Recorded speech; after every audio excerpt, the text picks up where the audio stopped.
Welcome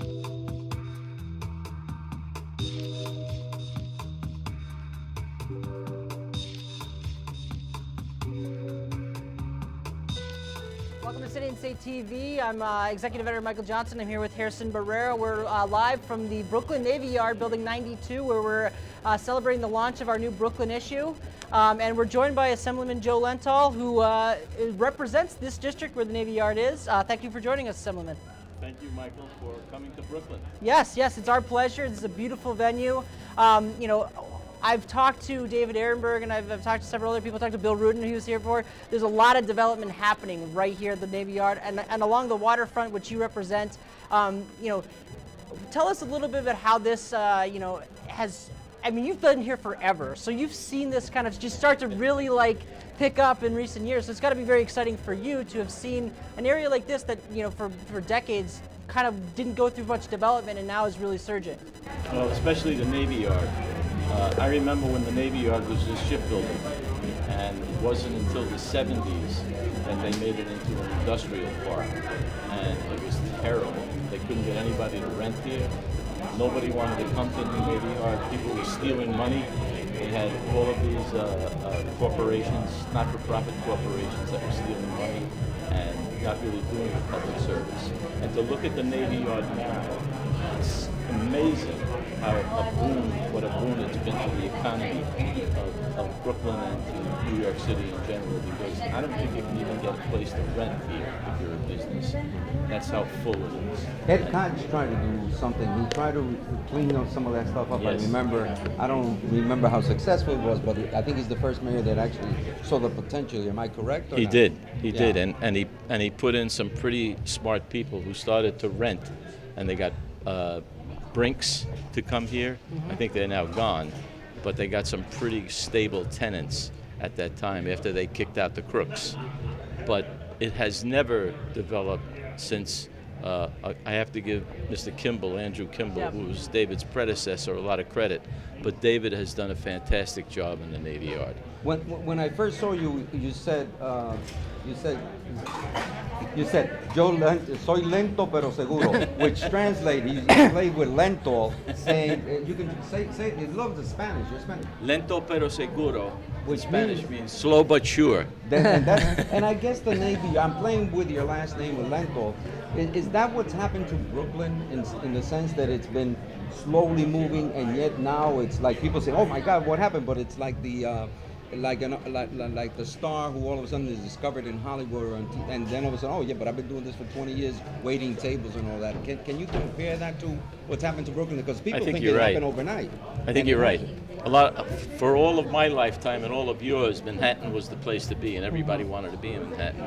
Even though all the views of Manhattan were from Brooklyn and Queens and Long Island City, and you could see the beautiful Manhattan skyline. But now, Manhattan is second, and Brooklyn, I think, has become first. And it's because of not only the people that want to live in Brooklyn, but it's because of all the businesses that want to grow up in Brooklyn. And you have a different kind of workforce that you had when we grew up. You have a workforce that wants to live and work in the same community. They don't want to commute to Manhattan if they live in Brooklyn. If they live in Queens, they don't want to commute to Manhattan either, but some of them have to. So what's developing along Brooklyn's waterfront and beyond is a live-work type of community that's growing up faster and faster, and we hope to try and nurture that kind of community, because most of them are technologically advanced and are producing a lot of the technology that we see today. You know, you talked about Sayer, who's coming later from NYU Polytech. NYU Polytech. But that particular institution is really nurturing the growth of the technical economy for Brooklyn.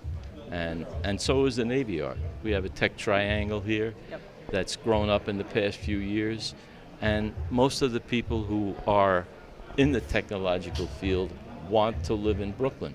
Now, how do we nurture that? What we don't have, and I have to give the mayor credit now, he's trying to help us, we don't have broadband the way we need to have it in New York City. And Verizon is definitely one of the people who are responsible for not getting it. They said they were going to do it and they never did it. So what we have to really do to nurture that technological advancement that we want in Brooklyn is to make sure that we have broadband so that people can get fast internet speed, and so that we can have our economy grow and grow in Brooklyn.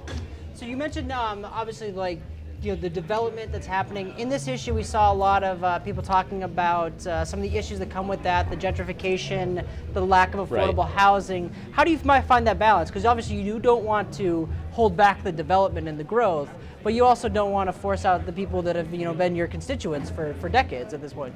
Well, what we have to do is what we've tried to do, and that is to provide affordable housing along with the gentrification.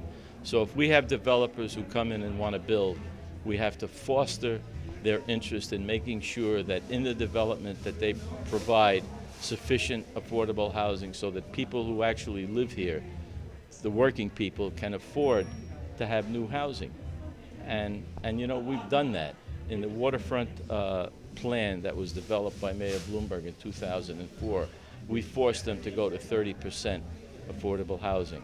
Now, some of it wasn't correct because of the AMI, but we're getting a little smarter, and the Bloomberg administration was able to get away with a lot of gentrification without providing sufficient open space as well as affordable housing. So does it fall now, Assemblyman, on a Brooklyn kid, if you will? You have Mayor de Blasio in there.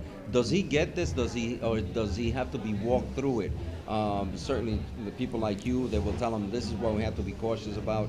Or does he need a script, or does he already know the story? He gets the affordable housing part, but he doesn't know how to execute it, in my opinion, because he's done a great deal.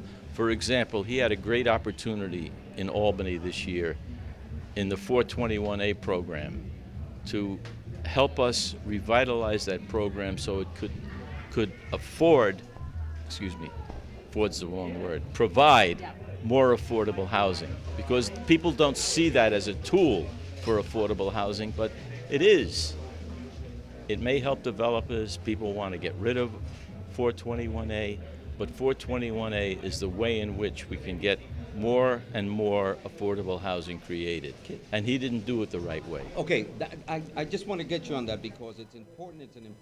And the legislature was waiting for it, in the assembly with a majority of Democrats, just like the mayor. And I remember getting this, and you can correct me if I'm wrong.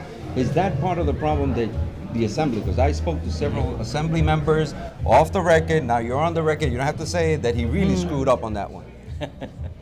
Well, I think he's still a rookie. Okay.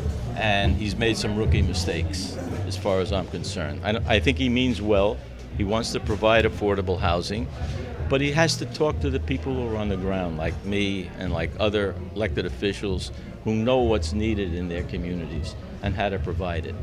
And I think that we'll be able to get there with this mayor because his heart is in the right place. To be fair, though, you said Mayor Bloomberg made some rookie mistakes as well up in Albany. I know he had a lot of things he wanted to push through early on as well. So it's not just a mayor thing. It is. I mean, he came with congestion pricing, for example. That's a good example of a rookie mistake. Stadium as well. Eastside Stadium, and he fell flat on his face. So it's not, people don't understand what goes in when you become the mayor, that you have to deal with Albany because the state still has a lot of power over what the city does or doesn't do. And I would perhaps like to see it different with home rule provided to the city of New York. Probably should have happened already. Yep. But we have to live in the world that we live in. And mayors, when they go up to Albany to try and make a deal, have to know the art of the deal. They don't have to read Donald Trump's book to do it either. Oh my God, you had to go there. We will not bring up Donald Trump. You had to go That there. is a whole other conversation. Is he a Brooklynite, by the way? No. I don't think so. He's a Manhattanite. Assemblyman Joe Lentol, thank you so much for joining us. Enjoy the Glad to party, do it. and we'll catch up with you a little bit later. Thank you, Michael. Thank you, Assemblyman. Gerson. Take care.